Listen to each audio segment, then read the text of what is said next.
Um.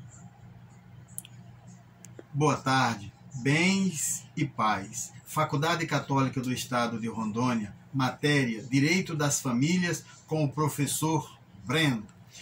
Questão: mulher pede indenização na justiça por ter casado com homem de pênis pequeno.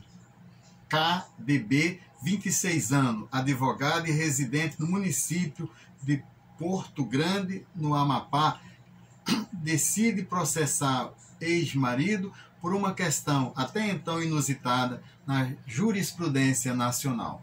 Ela processa a CD, comerciante de 53 anos, por insignificância peniana. Embora seja inédito no Brasil, os processos por insignificância peniana são bastante frequentes nos Estados Unidos e no Canadá. Esta moléstia é caracterizada por pênis que em estado de ereção não atinge 8 centímetros. A literatura médica afirma que esta reduzida envergadura inibe drasticamente a libido feminina, interferindo de forma impactante na construção do desejo sexual. O casal viveu por 2 anos uma relação de namoro e noivado e durante este tempo não desenvolveu relacionamento sexual de nenhuma espécie, em função da convicção religiosa de ACD. KDB hoje o acusa de ter usado a motivação religiosa para esconder seu problema crônico. Em depoimento à imprensa, a denunciante disse que se eu tivesse visto antes o tamanho do problema, eu jamais teria me casado com um impotente.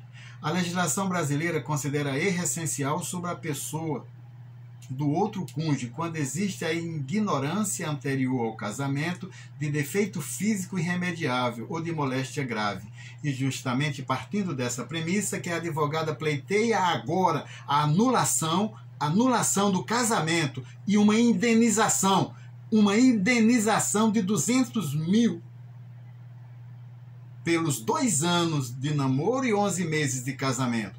A CD, que agora é conhecido na região como Toninho Anaconda, afirma que a repercussão do caso gerou graves prejuízos para a sua honra e também quer reparação na justiça por ter tido a sua intimidade revelada publicamente.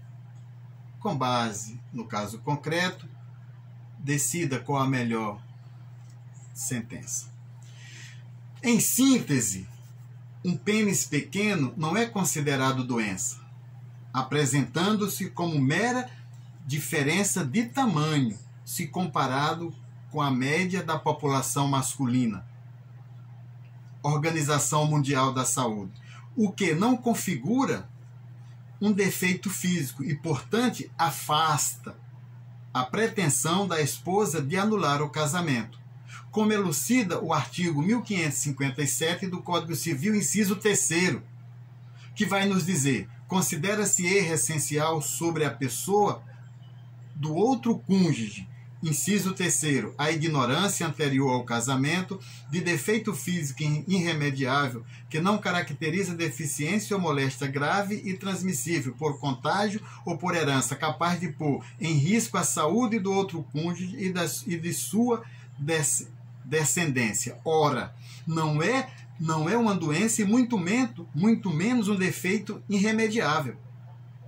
Por isso, a nossa decisão é de não anular o casamento, porque existe a possibilidade legal do divórcio. Já no artigo 927, ao tratarmos da questão da indenização, esse artigo vai dizer: aquele que por ato ilícito, remetendo ao artigo 186, 187 do mesmo código, diz que causar dano a outra e fica obrigado a reparar. O artigo 86. O dever de indenizar decorre de um ato ilícito, isto é, de uma manifestação decorrente da vontade humana que venha a causar prejuízo material e moral a outrem. Portanto, o marido além de ter sido exposto, ele ganhou um apelido, Toninho Anaconda. Por isso, a nossa decisão é de negar a anulação do casamento e também a indenização às esposas. Porém, conceder ao marido a indenização pelo fato de ter sido exposto através de entrevista, através da sociedade, onde passou a ter apelidos e ser tratado com chacota e desrespeito. Muito obrigado.